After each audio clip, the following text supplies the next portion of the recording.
This is the mother of all talk shows. It's also the Open University of the airwaves. And if you want to join in the most educated, the most intelligent debate to be found anywhere on British radio, this is the number, 0344 499 1000. Or you can tweet me at George Galloway at Talk Radio. Don't forget to include at Talk Radio. And you can email and text the show, and all the details of that are available on the Talk Radio website. On this day, this holy day of Eid, Eid al-Adha, day of sacrifice, much Muslim blood is being shed in Burma as elsewhere. The difference in Burma is that the Muslims are not being murdered by other Muslims. They're being murdered by Buddhists.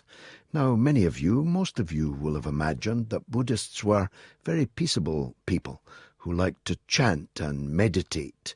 Well, maybe they do in many parts of the world, but that's not what they're doing in Burma, or Myanmar, as it is now called. I prefer Burma myself, because the Burmese fascism, chauvinism, xenophobia, which is fueling this massacre now of thousands of Rohingya people, that is the Muslim people in Burma, who once had a kingdom of their own and then became a province of Burma, who are Burmese people, whose ancestors go back for centuries in Burma, are being systematically, ethnically and religiously cleansed. And some of the pictures and the videos that I have seen today have been truly shocking.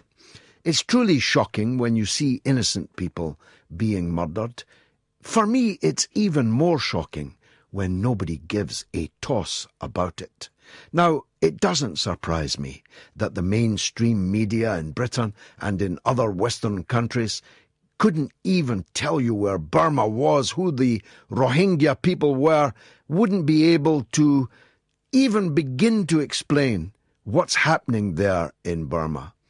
But there are two important distinctions here. The first is that Burma's chief politician is the former darling of The Guardian and liberals everywhere, Aung San Suu Kyi, a Nobel Peace Prize winner, no less. And she is the lipstick on the pig of Burmese fascism. She's the person going on television to justify the massacre of men, women and children, defenseless men, women and children in her own country. That's one distinction. The second distinction is this. Despite the fact that there are 2 billion Muslims in the world, despite the fact that the richest countries in the world are Muslim countries, despite the fact that Muslim countries have millions upon millions of men under arms, have air forces, navies, have armies that you couldn't even begin to count, and which are at war against other Muslims in Yemen and other places, not a single Muslim government has been able to raise a finger in defense of the Burmese Muslim community. Shame on them. And not a single jihadist has made their way from a curry house in Amsterdam or Brussels or South Wales. Not a single holy warrior that has otherwise been plotting to kill innocent people in Manchester or on London bridges. Not a single one of these so-called jihadists has been ready to go to Burma to defend the Muslims being massacred there right now. No, they prefer the murder of innocent people in Brussels and in Barcelona and in other parts of Europe, including our own. I'm disgusted by all of them.